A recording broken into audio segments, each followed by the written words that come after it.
terakhir, kalau misalnya memang Juventus benar-benar membutuhkan uang, nah orang ini kayaknya yang paling bisa dilepas di pasaran dengan harga yang cukup tinggi, Mel. Per Football Transfer Italia kemarin itu harganya sekitar 20 sampai 25 juta euro gitu ya. Jadi membuat akan menjadi sebuah keuntungan kapital yang cukup oke buat Juventus kalau misalnya memang Juve ingin mendapatkan dana yang cukup besar gitu kayaknya dari Federico Gatti gitu. Jadi Nah, harapannya Gonzalo Garcia apabila skemanya yang kita lihat di grup WA Juventus ini ya dia akan memberikan 2 musim, kemudian akan ada option close buy selama sampai tahun 2028 itu oke-oke aja. Itu jadi pemain ini jadi solusi jangka pendek menengah sih.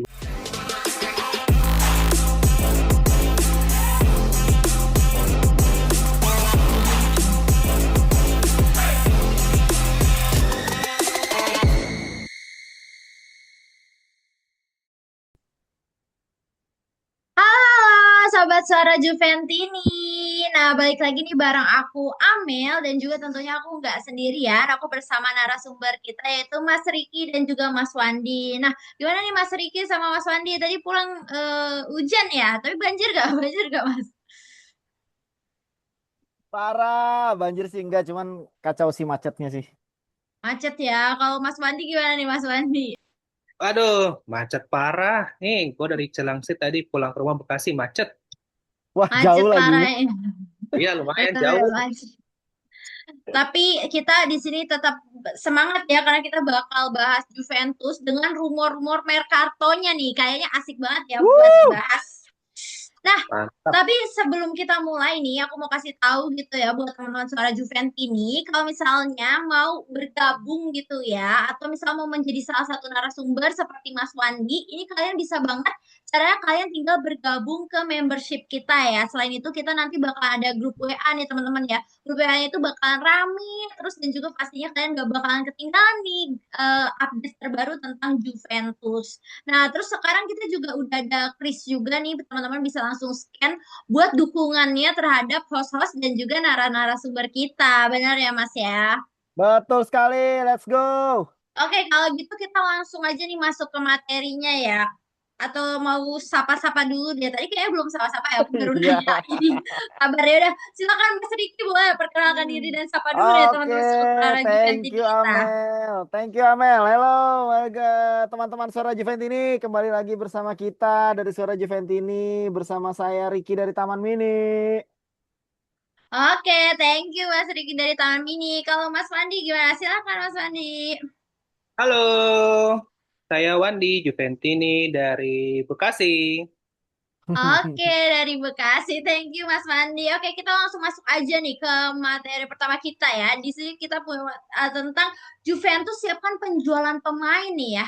Seperti kita ketahui nih, Juventus kan lagi kini tidak hanya aktif di bursa transfer ya untuk mendapatkan Ya. mercato pemain, tapi juga mulai bergerak nih kita di sisi penjualan ya. Kalau kita dengar nih dari laporan Tuttosport nih, Juventus itu menargetkan pemasukan sekitar 30 juta euro nih sebelum Ya. akhir Juni, di mana target ini bukan tanpa alasan ya. Tentunya selain untuk memperkuat squad gitu ya, langkah ini juga berkaitan dengan kebutuhan untuk menjaga keseimbangan finansial ya, dan juga menjaga kepatuhan terhadap aturan finansial fair play UEFA yang membatasi kerugian klub ya dalam periode tertentu. Jadi kalau misalnya kita nggak bisa mencapai batas itu, kita bisa-bisa malah berujung dengan sanksi ya jika dilanggar. Ya. Nah, tentu kan kondisi ini membuat Juventus nih harus lebih selektif ya tentunya dalam menyusun squad gitu ya. Kalau kita nama-nama kalau kita dengar nih nama-nama seperti Philip Kostic, terus juga ada Eden Zegrova, ada Federico Gatti, hingga Fabio Miret ini kini masuk dalam daftar pemain yang masa depannya nih belum pasti nih teman-teman ya. Artinya Juventus ini sedang berada di fase penting, bukan hanya membangun tim ya, tapi kita juga menentukan nih siapakah yang harus dikorbankan gitu demi keseimbangan klub. Nah, gimana ya menurut Mas Riki dan Mas Wandi ya, kalau melihat kondisi Juventus gitu ya yang harus mengejar pemasukan sekitar 30 juta euro nih, tentunya itu kan bukan angka yang sedikit ya eh, Ya. dari segi finansial dan juga maupun aturan dari tadi ya financial fair play. Gimana ya? Apakah nama-nama seperti Kostic, Zegrova, terus Miretti sudah tepat nih untuk menjadi korban gitu istilahnya lebih dahulu, atau justru ada nama lain nih yang secara logika kayaknya lebih baik deh dilepas daripada nama-nama yang tadi aku sebutin gitu ya. Baik dari sisi kontribusinya maupun dari nilai pasarnya. Dan Ya. kalau kita lihat nih dalam situasi seperti ini gitu ya, gimana nih? Juventus harusnya menyeimbangkan antara kebutuhan finansial atau emang harus tetap menjaga kualitas squad nih? Silakan Mas Riki dulu deh, kayak udah mikir keras Oke. banget, boleh deh Mas.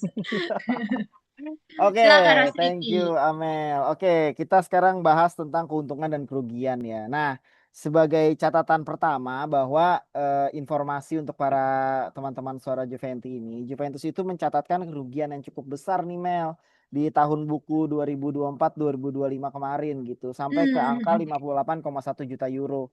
Jadi itu angka yang cukup besar sebenarnya dalam 1 tahun pendapatan di tahun bukunya Juventus sebenarnya gitu. Salah satu yang paling besar lah.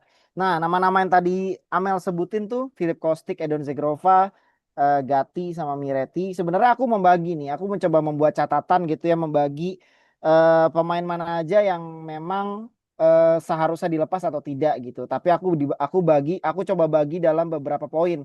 Yang pertama yang memang tepat untuk dilepas ya Mel ya. Kalau dari 4 nama tadi ya, Hmm. mungkin pertama tepat dilepas aku lebih kepada Filip Kostic kali ya Mel, karena pertama dia udah 33 tahun.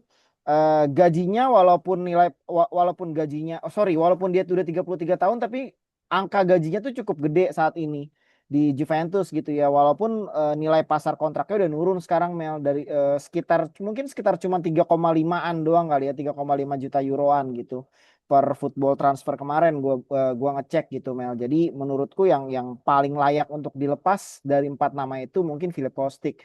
Yang kedua adalah masih tanda tanya nih. Kalau tadi kan patut dilepas. Kalau yang kedua nih tanda tanya. Tanda tanya kayaknya masih Edon Zegrova ya Mel. Karena menurutku gini, Edon Zegrova itu skillful. Dia cukup menghibur. Dia salah satu pemain yang memang dia punya skill tinggi gitu ya. Cuman permasalahannya ada di apa namanya, kondisi fisik ya Mel. Karena sering banget dibekap Hmm. cedera. Lebih banyak dia berada di bangku cadangan dibanding dia bermain kayaknya di musim ini gitu ya. Dan harganya sebenarnya cukup tinggi nih Mel. Masih sekitar 15,5 juta euroan gitu. Jadi kalau misalnya mau dilepas atau tidak, nah itu jawabannya aku masih tanda tanya nih. Harus manajemen Juventus yang menentukan dia patut dilepas atau tidak. Yang ketiga, Federico Gatti. Ini kayaknya udah pilihan terakhir nih Mel. Pilihan terakhir kalau misalnya memang Juventus benar-benar membutuhkan uang. Nah, orang ini kayaknya yang paling bisa dilepas di pasaran dengan harga yang cukup tinggi Mel. Per football Hmm. transfer Italia kemarin itu harganya sekitar 20 sampai 25 juta euro gitu ya. Jadi membuat akan menjadi sebuah keuntungan kapital yang cukup oke buat Juventus kalau misalnya memang Juve ingin mendapatkan dana yang cukup besar gitu kayaknya dari Federico Gatti gitu. Nah, yang terakhir ini kita harus berpikir secara logis untuk Fabio Miretti ya. Karena gini, dia produk akademi langsung gitu ya, dan kalau misalnya dia harus dijual, ini secara logis adalah Juventus akan mendapatkan capital gain murni. Artinya Juventus nggak mengeluarkan uang sama sekali untuk transfer pemain ini gitu. Jadi kalau misalnya dia dijual, uangnya benar-benar pure, tidak ada campur tangan apapun. Juve cuma dapat untungnya aja gitu. Jadi ini menjadi perdebatan sebenarnya dari 4 pemain ini siapa yang memang benar-benar harus dilepas. Nah, mungkin teman-teman suara Juventus ini nanti bisa kasih pendapat ya Mel.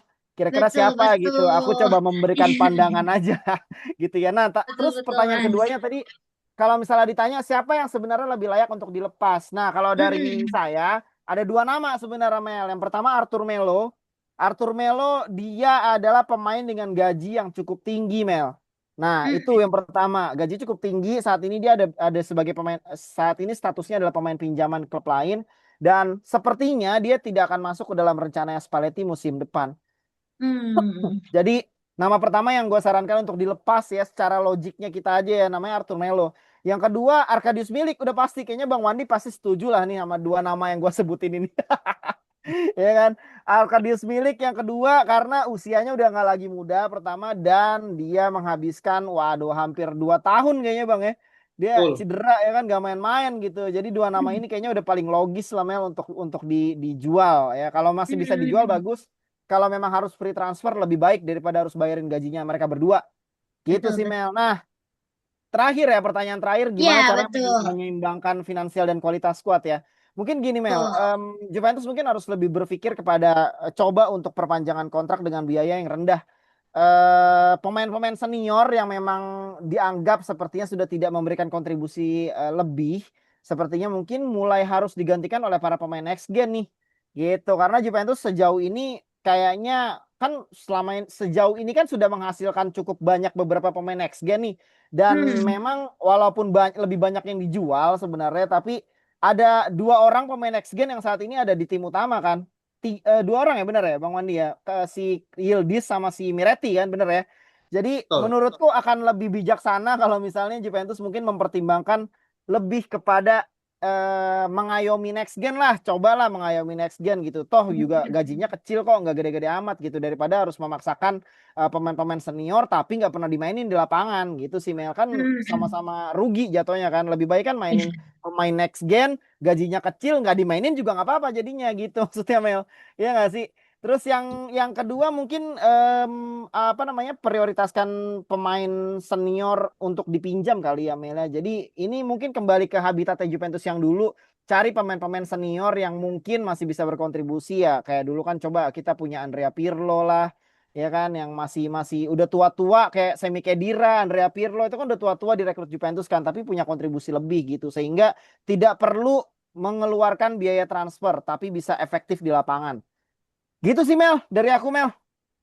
Oke, terima kasih banyak Mas Riki ya. Kalau tadi Ya. ya, kalau menurut Mas Riki nih, kalau yang harus dilepas gitu dari empat nama tadi itu dibagi-bagi gitu ya. Dan buat teman-teman suara Juventus ini juga boleh nih, kalau misalnya setuju nggak tadi sama pendapat Mas Riki ya kan. Kalau yang pengen dilepas banget sebenarnya yang pertama Arthur Melo ya. Betul Melo. Dan juga tadi kalau yang terakhir ya gimana Milik. caranya menyeimbangkan, Ya, mungkin kita harus lebih fokus ke next gen gitu ya kan, ya. biar ada penerusnya, terus juga biayanya lebih Iya kecil, betul. dan juga mungkin pemain senior kita yang mungkin udah berpengalaman bisa dipinjamkan ya dengan harga Betul. tinggi tentunya Yang ya. tapi Kalau dengan catatan yang tidak berkontribusi ya Mel, maksudnya ya Mel. iya, oke, yang kurang Betul. berkontribusi lah daripada Iya, diem-diem aja tapi tetap dibayar betul. kayak jadi makan gaji buta ya, enak saya juga Betul mau. sekali Amel. Pinter Amel. Mantap. Dari Mas Wandi gimana nih? Silakan. Apakah ada tambahan atau mungkin pendapat lain? Silakan, Mas. Oke, sepertinya udah jelasin panjang lebar sama Mas Vicky ya. Aku tambahin doang. Jadi pembicaraan ini mungkin akan berbeda di 2 minggu, 3 minggu sebelum hari ini, karena 2 minggu, 3 minggu sebelum hari ini, Juve masih berada posisi di peringkat 5 nih. Sekarang Juve nyaman di Hmm. peringkat 4, artinya Juve Ya. kemungkinan lolos UCL lebih besar. Nah, apa dampaknya? Amin. Kalau misalnya Juve kemarin di 3 minggu lalu kita masih di peringkat 5, itu gampang jual pemain karena kita udah nggak lolos CL kan. Nah sekarang Ya. kondisinya kita berusaha untuk menyeimbangkan kekuatan, tapi kita terbentur nih sama aturan sebelum 30 Juni kita harus bisa membuat keuntungan bersih 30 juta euro. Ya. Nah, teks Giuntoli selama 2 tahun dia menjual ya, walaupun dia jual pemain-pemain berbakat, tapi andai Giuntoli kemarin tidak menjual pemain-pemain kita, mungkin kita bisa jadi di 30 Juni tahun ini kita mungkin lebih dari 30 juta euro yang harus kita Hmm. kumpulkan. Betul. Nah, kembali ke pertanyaan, siapakah kira-kira yang akan dijual? Nah, menambahkan, memang paling logis Philip Kostic dijual, tapi memang pasar marketnya cuma 2 sampai 3 juta euro. Nah, memang lebih eh, untuk mendapatkan dana segar, memang mungkin yang bisa dikorbankan adalah Edon Zegrova. Ya. Kalau Hmm. Reti dan Gatti, saya masih agak kurang sepakat karena dia Ya. Italia, Italiano, agak susah nih karena ya Juve kan katanya ingin mengembalikan Ya. marwah ciri-ciri klub yang mendominasi orang Itali kan gitu. Jadi Hmm. kalau bisa Gatti dan Miretti sebaiknya jangan, mending Zegrova yang dijual ataupun mungkin pemain-pemain lain bisa dapatkan nilai loan yang lebih tinggi. Tapi kalau emang kepepet urutan dari Mas kita udah benar, Ya. Kostik, Zegrova, Lupa. Gatti, dan terakhir kalau Berarti. tadi Meretti jangan sih sebenarnya Ya. karena dia Itu dia. dia masih permata yang belum diasah sih gitu. Benar-benar Ya. permata yang belum diasah. Kalau Gatti kan dia udah regular main tapi Ya. mungkin sekarang dia masih ada periode stuck dia bermain kan. Jadi Ya. eh, kalau dibandingin antara Gatti dan Miretti ya Miretti masih bisa memiliki kemampuan potensial yang bisa dikembangkan, apalagi dia pemain tengah kan, jadi masih bisa dieksplor.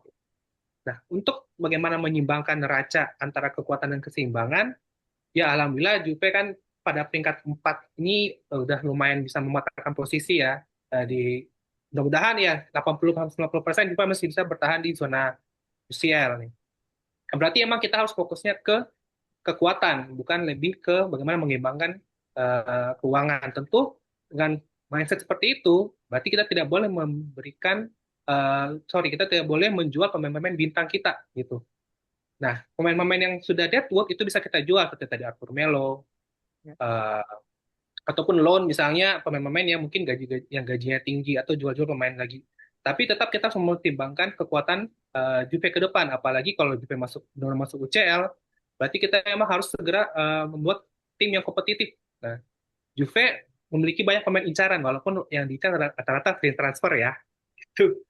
Nah, itu salah satu strateginya adalah kita memanfaatkan pemain-pemain yang free transfer ataupun memperpanjang, ataupun misalnya kontrak yang sudah ada itu diperpanjang dengan penggunaan pembiayaan yang dicicil gitu. Nah, itu bisa jadi salah satu poin bagaimana Juve bisa mendapatkan pemain yang berkualitas, namun tetap memiliki squad yang kompetitif gitu. Oke, terima kasih Mas Wandi. Jadi sebenarnya juga susah ya. Di satu sisi kita juga mempertahankan squad ya untuk memperkuat ya, karena kita juga pastinya ingin Juve masuk ke UCL. Tapi sementara satu lagi kita harus mengejar target itu ya, mendapatkan keuntungan 30 juta euro sebelum Juni. Di mana ini Ya. udah April ya, udah cepet banget. Waktu tidak terasa ya. Udah yang pastinya kita Mei, berdoa Mel. yang terbaik. Pas tayang ini udah Mei nih. Oh iya, Iya. udah Mei ya. Tinggal sebulan lagi teman-teman. Tinggal sebulan lagi, Mel. Iya. Sebulan lagi tuh lumayan susah, tapi semoga kita berdoa aja lah. Iya, kalau Miretti tadi ya, kalau misalnya dijual itu dia di satu sisi bisa langsung nutupin ya, kalau misalnya tadi dijual di 25 sampai 30, tapi masih sayang ya, karena dia itu tadi Mas Wandi bilang mungkin bisa diasah ya, siapa tahu jadi bisa lebih baik. Oke, nah sekarang kita masuk ke materi selanjutnya nih Mas ya. Itu ada Greenwood masuk radar utama Juventus nih ya. Dimana kan kalau misalnya lagi-lagi nih Juventus suka dikaitkan gitu ya dengan satu nama besar ya kan. Nah sekarang kita ada nama besar di sektor sayap nih, yaitu Mason Greenwood ya. Dimana menurut laporan terbaru, Greenwood ini kini bahkan disebut sebagai salah satu prioritas nih utama Juventus di bursa transfer.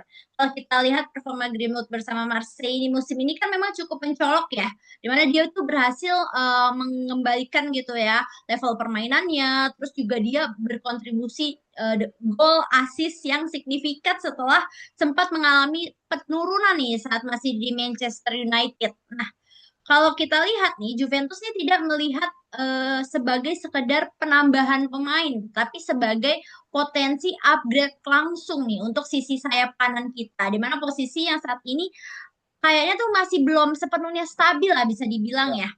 Di mana betul. Edon Zagova ini bahkan disebut bisa masuk dalam skema negosiasi ya sebagai bagian dari transfer, walaupun nilai dealnya ini diperkirakan tetap tinggi di sekitar 50 juta euro ya. Artikan Juventus sih benar-benar sedang mempertimbangkan perubahan besar gitu ya di sektor sayap, bukan hanya mengganti pemain gitu, tapi kayak mau meningkatkan levelnya nih. Nah, kalau menurut Mas Wandi dan juga Mas Ricky nih, kalau kita lihat dari performa Greenwood gitu ya, yang kembali meningkat di Marseille dan kemungkinan ia menjadi pengganti Zegrova gitu, apakah eh, Greenwood ini nih profilnya tepat nih untuk dibawa ke Juventus gitu? Apakah benar-benar bisa mengupgrade gitu secara signifikan di sektor sayap kanan ya, atau dengan harga yang cukup tinggi gitu ya, udah nuker aja kan masih 50 juta euro kisarannya, Iya. itu kan tinggi ya. Padahal udah nuker juga. Terus juga skemanya kompleks nih, Juventus sebaiknya mempertimbangkan opsi lain gitu untuk sektor kanan, mungkin ada nama-nama lain kayaknya yang lebih aman gitu dan sesuai dengan kebutuhan tim. Gimana nih pendapatnya? Boleh deh. Mas Wandi dulu boleh deh, silakan Mas. Oke, si kayu hijau ya, Mason Greenwood. Kayu hijau. Kasusnya yang nggak usah diutarakan lah kasusnya dia kenapa bisa tenggelam di Manchester United ya. Tapi alhamdulillah dia selama bermain sempat dipinjamkan ke Spanyol, terus kembali Ya, sorry, dijual ke Marseille selama dia udah bermain 2 musim. Ini musim kedua ya kalau nggak salah ya. Ya, ini musim kedua dia di Ligue 1. Pada tahun musim sebelumnya dia mencetak dengan 21 gol dan 5 assist. ya, Ratingnya 7,64. Pada musim ini dia sudah mencetak 15 gol dan 6 assist. Ratingnya 7,59, memiliki ya, peningkatan. ya, Secara statistik ini bagus. Masuk Greenwood posisi second striker ya, utamanya, tapi bisa bergerak di bagian sayap kanan juga. Posisinya jelas sama Chico, tapi dia memiliki tipe permainan yang berbeda dengan Chico. Chico tipe permainan yang hobi dribbling, hobi take on, kemudian cut inside ke dalam. Namun Mason Greenwood tuh lebih stylish lagi dia, lebih stylish. Tidak, dia tetap suka dribble, tapi tidak kalau mana ya, kalau Chico tuh mungkin karena badannya kecil juga jadi kayak ulat gitu, dia kayak lincahnya tuh kelihatan gitu. Tapi kalau Greenwood tuh lebih stylish, lebih suka melewati lawan di pinggir lapangan kemudian buat crossing gitu. Nah, catatan dari Mason Greenwood itu sebenarnya catatan yang impresif. Kalau misalnya skemanya penukaran dengan Zegrova itu oke-oke aja, apalagi Juve terkenal mampu membuat pemain yang dulunya ada kasus atau kelakuan bad habit itu mampu diredam nih. Contohnya seperti Tevez gitu kan. Tevez, siapa yang tidak kenal Tevez ketika dia bermain di Liga Inggris memiliki bad habit nih selama bad habit di lapangan dan di luar lapangan. Ketika masuk Juve menjadi pemain bintang. adem ya. Mason Greenwood mudah-mudahan kalau emang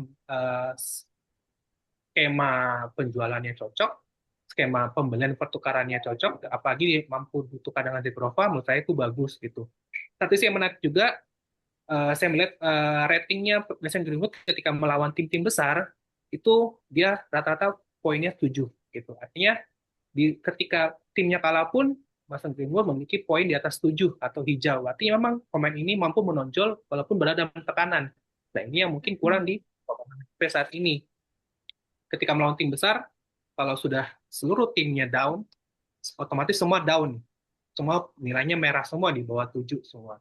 Nah, Mason Greenwood kemarin lawan Atalanta, lawan Real Madrid, lawan AS Monaco, lawan PSG, itu poinnya rata-rata di atas 7 semua. Artinya dia mampu mempertahankan uh, cara bermain dia walaupun timnya kalah gitu. Nah, itu satu poin yang menarik.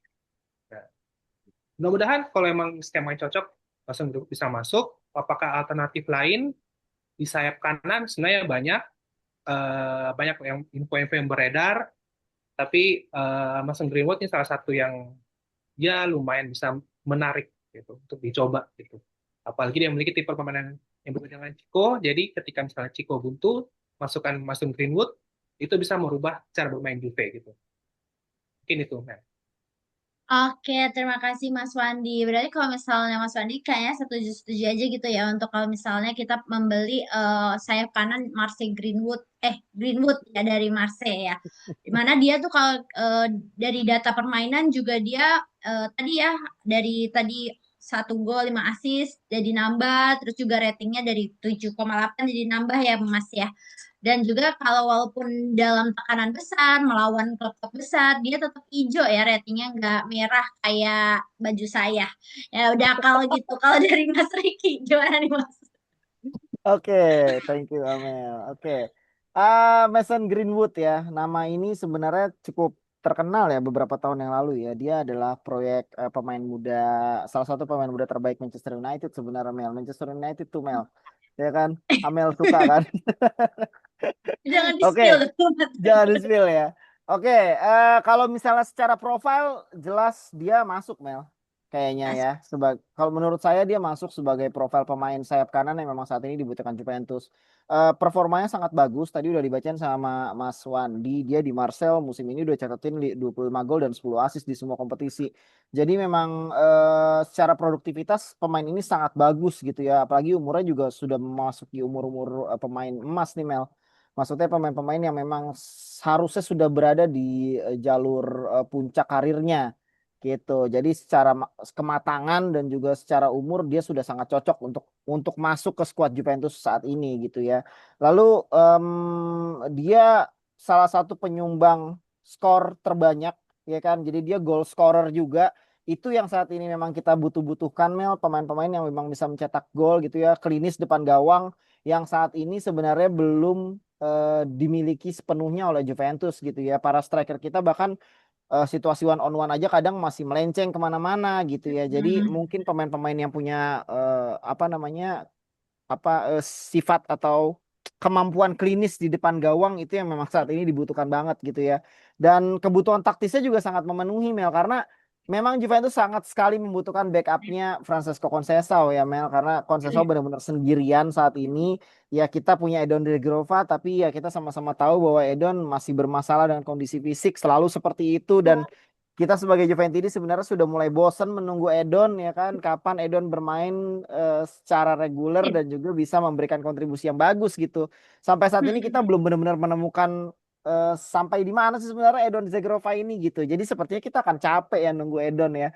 Jadi mungkin Mason Greenwood ini adalah salah satu jawaban dari pertanyaan dari apa kegelisahan para Juventini siapa sih yang bisa backupin Chico Conceição gitu karena namanya pemain bola itu pasti ada naik turunnya Mel nggak mungkin selalu up permainannya tune in terus tuh nggak mungkin pasti ada masa di mana dia akan down ya kan step down dulu dikit nah dia butuh pesaing di situ gitu seseorang yang bisa menggantikan posisinya itu memberikan dia rasa tidak aman dan terus berusaha untuk memberikan penampilan terbaik di setiap pertandingan gitu saat ini Chico benar-benar nyaman berada di sayap kanan gitu sih Mel jadi mungkin Mason Greenwood memang seseorang sosok yang dibutuhkan oleh Juventus untuk mengisi sayap kanan, menambal atau bisa menambah jumlah scorer golnya kita gitu ya karena so far kita punya apa namanya peluang salah satu tim dengan peluang terbanyak di Serie A. Sayang banget kalau misalnya tidak dimanfaatkan menjadi gol gitu sih Mel. Dan kalau misalnya dia ditanya apakah dia akan menjadi upgrade yang signifikan di sayap kanan, kalau menurutku jawabannya ya iyalah pasti upgrade langsung gitu Mel karena gini Mason Greenwood itu di Marseille saat ini adalah dia masuk ke dalam dia masuk rekor nih Mel. Dia adalah pemain pertama di abad ini yang bisa mencetak 20 lebih kontribusi gol dalam 2 musim berturut-turut di Ligue 1. Jadi itu adalah gimana ya sebutannya ya pemain muda tapi sudah punya sejarah ya sudah masuk ke dalam daftar sejarahnya Ligue 1 gitu. Ligue 1 kan juga nggak bisa dianggap enteng, nggak bisa dianggap sembarangan. Kan Kylian Mbappe juga dari situ. Ya kan PSG saat ini menuju final Liga Champions ya kan. Jadi Ligue 1 menurut gue bukan salah satu kompetisi yang ya masih bisa diadu lah sama Serie A gitu sih Mel. Jadi itu sih Mel menurutku Mel Greenwood bisa dijadikan sebagai upgrade langsung gitu. Cuman masalahnya adalah skemanya. Gimana caranya mendapatkan Greenwood? Permasalahannya kan di situ. Dari semua kerugian yang saat ini sedang kita dapatkan, kita harus mencari untung 30 juta lebih sebelum Juni dan sekarang harus mengeluarkan 50 juta untuk seorang Greenwood gitu. Apakah itu mungkin? Jawabannya saya tidak tahu sebenarnya Mel. Ya kan. Nah, kita harus berpikir Juventus harus berpikir keras untuk mengeluarkan uang 50 juta tanpa mengalami kerugian finansial. Itu akan sulit banget Mel skema ini Mel. Tapi kemarin sempat baca beberapa kali di Twitter, di Instagram akan ada skema pertukaran katanya dengan Edon Zegrova gitu ya. Ya mungkin kalau misalnya ini kejadian, negosiasinya pertama justru apa namanya akan mengurangi beban gaji tunai yang harus dikeluarkan Juventus Mel. Jadi cukup menguntungkan sebenarnya walaupun harus ngeluarin duit tapi kan nggak full 50 juta. Pertama itu. Sama kedua masalah gaji juga gitu. Cuman ada satu hal yang mungkin mesti menjadi catatan kita Mel bahwa bagaimana bisa seorang Mason Greenwood yang bersinar di IPL terus tiba-tiba saat ini dia berada di Ligue 1 masalah utamanya apa gitu sih. Jadi yang tadi Mas Wandi bilang nggak perlu dibahas ya kita harusnya sama-sama tahu Juventus adalah salah satu tim di Eropa yang memang sangat menjunjung tinggi masalah itu gitu. Tidak boleh ada kekerasan dan lain-lain gitu Mel. Dan apakah seluruh pecinta sepak bola atau seluruh Juventus sudah melupakan apa yang dilakukan Greenwood kita tidak tahu gitu. Jadi itu mungkin menjadi salah satu problem sih Mel yang bisa menghalangi kedatangan Greenwood ke Juventus. Tapi kalau memang dianggap masalah itu sudah selesai semuanya dan memang Greenwood masih pantas bermain di level tertinggi ya menurutku tidak ada salahnya Juventus bisa mencoba untuk merekrut pemain ini Mel. Karena secara profil, secara produktivitas dia cukup bagus. Gitu Mel. Oke, terima kasih Mas Riki.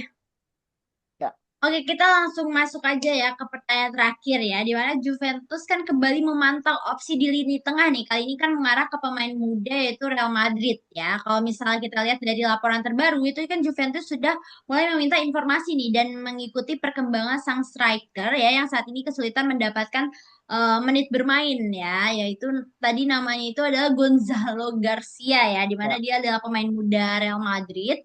Nah, di mana pemain muda dari Real Madrid ini kan biasanya datang dengan standar kualitas tinggi ya, meskipun belum mendapatkan cukup ruang gitu ya di tim utama. Nah, kalau kita lihat di sisi lain kan Juventus memang masih mencari kepastian nih di posisi striker, di mana masa depan Vlahovic juga belum jelas, lalu juga performa Jonathan David juga belum konsisten, dan situasi Openda juga belum sepenuhnya meyakinkan kan. Artinya nih, nama seperti Gonzalo Gracia ini kan bisa menjadi opsi gitu ya, bukan solusi instan tapi potensi yang bisa dikembangkan. Nah, kalau menurut Mas Riki dan juga Mas Wandi nih, kalau melihat kondisi Gonzalo Garcia yang minim menitnya itu memang bermain di Real Madrid itu kan minim gitu ya. Ya. Apakah ini justru menjadi peluang nih bagi Juventus gitu untuk mendapatkan pemain dengan potensi besar, atau justru ini beresiko nih karena Juventus kan membutuhkan striker yang sudah siap nih untuk memberi dampak langsung. Gimana nih Mas Riki? Oke, ini adalah pertanyaan yang cukup rumit. Tidak boleh ada salah jawab karena gini, Gonzalo Garcia ini mengingatkan saya sama Alvaro Morata ya Mel, ya kan sama-sama striker muda, cuman beda warga negara aja, tapi dia berasal dari Spanyol langsung gitu kan. Gonzalo Garcia ini pemain didikan asli La Fabrica ya, Akademi Real Madrid. Dia seringkali datang ya, biasanya pemain-pemain yang memang dari produk akademinya Real Madrid itu biasanya pemain-pemain yang punya standar teknik dan mentalitas tinggi, Mel. Iyalah ya kan, Real Madrid gitu loh, salah satu, dia dia mungkin saat ini ya hitungannya adalah tim terbaik di dunia lah. 15 UCL ya, Bang. 15 apa 14? Kayak itu kebanyakan ya. Bisa, bisa ini nggak bisa. Udah nggak bisa, udah nggak cukup jarinya ya, ya kan. Jadi ya tim terbaik di dunia lah mungkin Mel, bisa kita katakan ya. Jadi pemain-pemain didikannya mereka biasanya yang pemain-pemain yang punya standar tinggi Mel. Gak sembarangan pemain-pemain itu, apalagi bisa masuk ke tim utama itu berarti mentalitas dan skillnya udah jadi. Gitu, bisa kita katakan seperti itu gitu ya. Cuman itu pertama. Yang kedua, alasan kenapa harus direkrut mungkin ya motivasinya tinggi udah pasti Mel. Ya sama kayak waktu kita ngerekrut Alvaro Morata waktu itu ya kan, dia tidak bisa dapat tempat di tim utama Real Madrid, otomatis saat dia dipinjamkan, dia pasti akan punya sebuah motivasi tinggi untuk membuktikan kepada klub lamanya atau kepada Juventus bahwa misalnya lu nggak akan salah nih ngerekrut gue punya kualitas kok gitu. Jadi motivasi tinggi udah pasti gitu, dan peluang transfernya menurutku akan sangat bagus karena ini Juventus mencoba untuk merekrut dia sama seperti cara Real Madrid merekrut Nico Paz lagi dari Como gitu ya kan, coba untuk melakukan kontrak dengan klausal pembelian gitu sih Mel. Jadi menurutku tidak akan ada yang rugi di sini. Juventus juga tidak perlu mengeluarkan uang sebenarnya untuk transfernya Gonzalo Garcia, dan menurutku kalau misalnya dia diberikan beban yang terlalu besar untuk menjadi striker utama, sepertinya di Juventus juga agak berat Mel. Ada beberapa faktor ya. Pertama, adaptasi kali ya, adaptasi. Ya kita punya dua striker saat ini di Juventus yang mungkin bisa dibilang bagus di klubnya masing-masing sebelumnya. Tapi saat masuk Juventus ternyata langsung semblep. Ya, siapakah mereka berdua, Mas Wandi? David dan Openda, bener ya? Ya kan, dua striker yang jadi ujung tombak masing-masing di klubnya masing-masing saat ini di Juventus. Memble, nggak bisa apa-apa gitu. Jadi mungkin proses adaptasi di Serie A ini yang butuh waktu, Mel.